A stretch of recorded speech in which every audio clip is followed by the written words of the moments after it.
Estamos em uma batalha espiritual agora. Em todo o mundo, nossos irmãos e irmãs cristãos estão sendo alvos porque permanecem firmes em sua fé em Jesus Cristo. A palavra de Deus nos chama a lembrá-los. Temos que ficar ao lado desses heróis da fé. No poderoso livro, Quando a Fé é Proibida, Todd Nettleton e a Voz dos Mártires trazem a você 40 histórias reais e emocionantes de crentes que disseram sim a Cristo, mesmo quando isso lhes custou tudo, liberdade, família e até mesmo suas vidas. Ganhem uma cópia gratuita. Presente para ouvintes. Basta acessar von.org/charlie.org. O uso de drogas ao ar livre é amplamente rejeitado por qualquer sociedade decente. E o consumo de maconha, como vimos ao ar livre em muitas dessas cidades, não cria apenas um lugar mais bagunçado, mas também menos agradável para se viver. Agora, há um vídeo, que eu acho muito importante, de um morador de DC caminhando pela nova versão Trump de DC e comentando sobre o quão melhor ela é. Vamos tocar o corte 406. Cara, a cidade está silenciosa como uma igreja em movimento. Vim até a Avenida Pensilvânia esta manhã. Tão tranquilo, jovem. Não sinto cheiro de maconha, jovem. Não vejo moradores de rua. Quer dizer, vim até o lado sudeste, até aqui. Agora você pode ver que estou no salto da Casa Branca. Cara, está silencioso. Sim.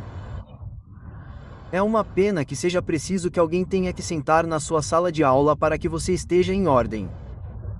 Sim, porque é assim que parece. Sim, você tem que ser babá para fazer seu trabalho. Sim, as coisas estão fora de controle há anos.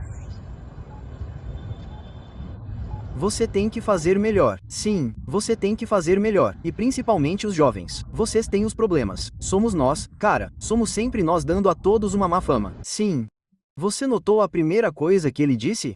Eu não sinto mais cheiro de maconha. Ele menciona isso antes dos moradores de rua e antes de se sentirem mais seguros. A primeira coisa que ele não sente é o cheiro de maconha. Então é interessante, diferente de beber uma cerveja. E eu vou falar sobre álcool porque as pessoas tentam fazer essa comparação.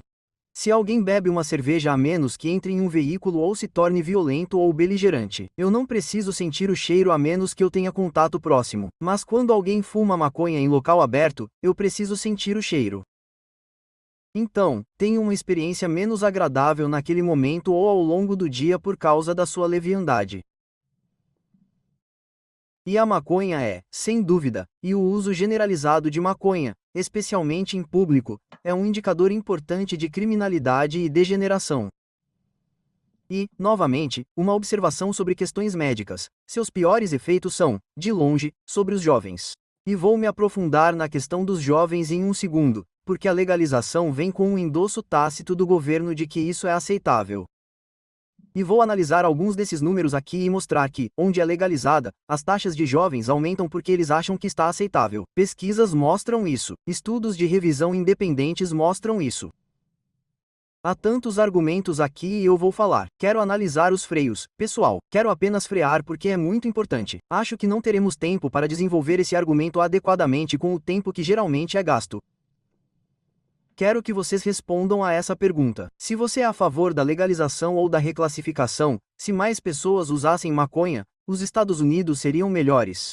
Essa é a pergunta mais importante. Se mais pessoas fumassem e consumissem maconha, os Estados Unidos seriam um país melhor? Sim ou não? É uma pergunta muito importante e se sua resposta for não, então devemos fazer coisas que diminuam o uso, não endossá-lo e tentar aumentar o uso. E esses números, a propósito, os estudos são incríveis. O uso pesado de maconha está associado a um risco 5 vezes maior de psicose em jovens adultos, de acordo com o Lancet Psychiatry 2019. As consultas de emergência no Colorado por psicose induzida por cannabis triplicam logo após a legalização. E, a propósito, há outro estudo além daquele que Blake me enviou sobre uma queda média de 8 pontos de QI pelo estudo Dandense na PNAS 2012. Agora, vamos falar sobre o lado jovem disso. Isso é muito importante porque você pode dizer, mas Charlie, se legalizarmos, os pais terão que cuidar dos filhos. Quem é você para dizer que se um adulto quer apenas ficar chapado, ele não deveria poder ficar chapado? Aspas. Isso parece bom. É uma simplificação exagerada da sociedade em que vivemos. Em primeiro lugar, em estados legalizados, a percepção dos danos da maconha entre os adolescentes caiu mais de 20%. Em 10 anos a partir da pesquisa de monitoramento do futuro, o início precoce do uso da maconha aumentou. E as mortes no trânsito? Depois que o Colorado legalizou, as mortes no trânsito relacionadas à maconha aumentaram 151% entre 2013 e 2020. Você sabia que temos mais DUIs por maconha do que por álcool neste momento neste país? Deixe-me repetir. Temos mais DUIs de pessoas dirigindo sob a influência de maconha do que dirigindo sob a influência de álcool. Normalmente, quando você pensa em um DUI, você pensa apenas que eles beberam muitas cervejas no bar. Não mais. Dirigir sob influência de outras substâncias agora supera o número de casos de direção sob efeito do álcool. Sem mencionar, é claro, a potência vertiginosa. A maconha dos anos 1970, como mencionei, tinha em média de 2 a 4% de THC. Agora, os concentrados têm 90% de THC. Então, algumas pessoas mais velhas dizem, mas eu fumava maconha naquela época. Você está falando de algo que tinha de 2 a 4% de THC e agora tem 90% de THC. É uma droga diferente do que costumava existir. E, claro, a decadência urbana. A polícia de Denver registrou 3 vezes mais multas por consumo de álcool após a legalização. São Francisco luta contra o lixo de cannabis e o uso em ambientes abertos afastando turistas. Ninguém quer ficar perto de pessoas usando drogas abertamente. As pessoas fogem. Elas se endividam para comprar casas onde não precisam ficar perto disso. Usuários pesados de maconha têm 60% mais probabilidade de faltar ao trabalho, 75% mais probabilidade de apresentar baixo desempenho no trabalho, de acordo com o Journal of Occupational and Environmental Medicine. Então, deixe-me fazer uma pausa. Se quisermos derrotar os chineses, o uso de mais drogas é melhor ou pior? Se quisermos ir a Marte, se quisermos construir grandes coisas, se quisermos abrir novas empresas, se mais funcionários usarem maconha, isso nos torna mais fortes ou mais fracos? Às vezes é necessário opinar sobre as questões mais controversas imagináveis. E essa é uma questão que, quando vou ao campus, uma das poucas questões que o público tende a não gostar da minha perspectiva, mas ainda sou inabalável na minha opinião sobre isso.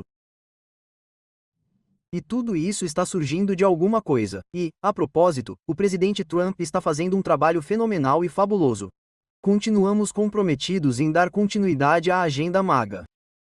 Mas o presidente Donald Trump confirmou durante sua coletiva de imprensa na segunda-feira que o governo está analisando e nenhuma decisão foi tomada. Então, é o momento perfeito para submetermos nosso argumento para consideração.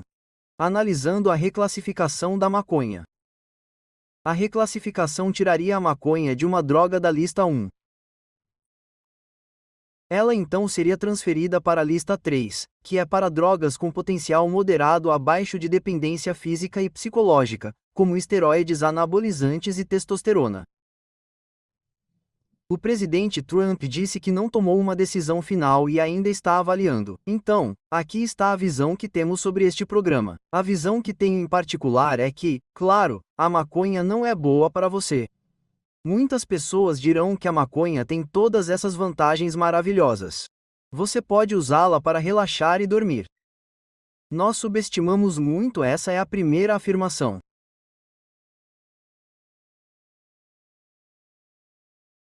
Mesmo que você seja a favor da legalização e da reclassificação, você tem que concordar que tem havido uma minimização dos aspectos negativos do uso generalizado, casual e recreativo da maconha.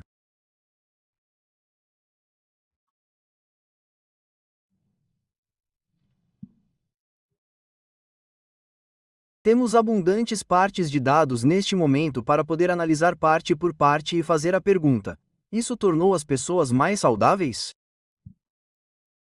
Está tornando a sociedade mais saudável? Está deixando as pessoas mais doentes? Então, vamos analisar alguns dados apenas sobre os aspectos de saúde que acho importante abordar primeiro.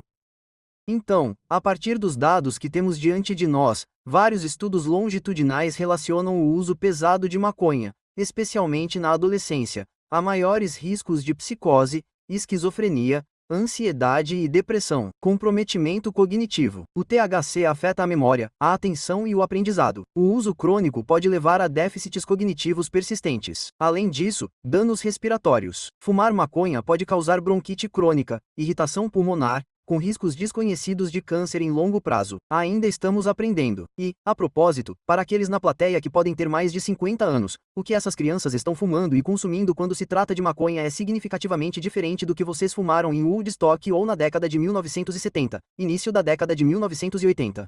É mais poderoso, está misturado com coisas que você não tinha antes. É um argumento diferente. Então, descarte qualquer lembrança que você possa ter de uma geração anterior. Podemos dizer que há tantos estudos que eu poderia analisar, este em particular, do Dr. Daniel Aemon, maconha, efeitos assustadores no cérebro em desenvolvimento. Minha primeira afirmação é esta. Temos que concordar que houve uma minimização intencional das partes negativas da maconha. Para muitas crianças com quem converso, elas dizem: "Ah, não é diferente de beber Coca Diet, não é diferente de beber Gatorade, é da terra, é ótimo, cara." Aspas. Temos um aumento nas visitas de hospitalização por psicose. Metade dos usuários de maconha fala sobre aumento da depressão, aumento da ansiedade e efeitos a longo prazo. A cannabis moderna é muito mais potente do que na década de 1970. As concentrações de THC excedem 20 a 30%. Elas são comuns com concentrados atingindo 70 a 90%. Os impactos neurológicos e psiquiátricos a longo prazo de doses tão altas são mal compreendidos e podem representar uma séria crise de saúde pública mais tarde. Portanto, devemos primeiro dizer que houve uma minimização do que essa droga realmente é, especialmente quando a apresentamos aos jovens. Agora, mais em relação aos impactos sociais. Um estudo do ano passado no Canadá ofereceu a evidência mais forte até agora em crianças associadas a transtornos psiquiátricos ou psicóticos quando uma pessoa perde o contato com a realidade. Consumir maconha durante a gravidez aumenta as chances de parto prematuro, baixo peso ao nascer e morte infantil. Um estudo deste ano, realizado em São Francisco, mostra que a maconha é muito ruim para o coração. E não podemos deixar de mencionar o QI. Uma análise de 2021 que analisou milhares de estudos encontrou evidências esmagadoras de que o uso de maconha reduz o QI, especialmente quando usada por crianças menores de 18 anos. A perda média de QI foi de cerca de 2 pontos. É muita coisa a perder com algo tão comum como a maconha. Agora, você pode dizer: "Charlie, eu sei que a maconha não é boa, mas não me importo se outra pessoa a usa. Ela não me afeta." E eu quero desafiar isso de frente. Antes de tudo, ela afeta você. Você acha que Portland, Seattle, São Francisco e Denver, Vegas, Los Angeles e partes de Phoenix ficaram melhores, mais saudáveis, mais fortes e mais agradáveis desde a legalização da maconha? Você acha que Nova York é um lugar melhor para se andar? Você acha que ela atrai os tipos certos de pessoas?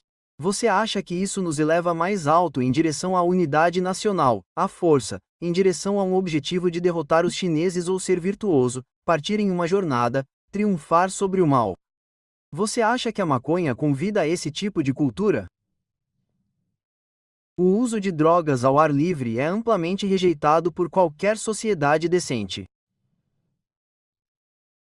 E o consumo de maconha, como vimos ao ar livre em muitas dessas cidades, não cria apenas um lugar mais bagunçado, mas também menos agradável para se viver. Agora, há um vídeo, que eu acho muito importante, de um morador de DC caminhando pela nova versão Trump de DC e comentando sobre o quão melhor ela é.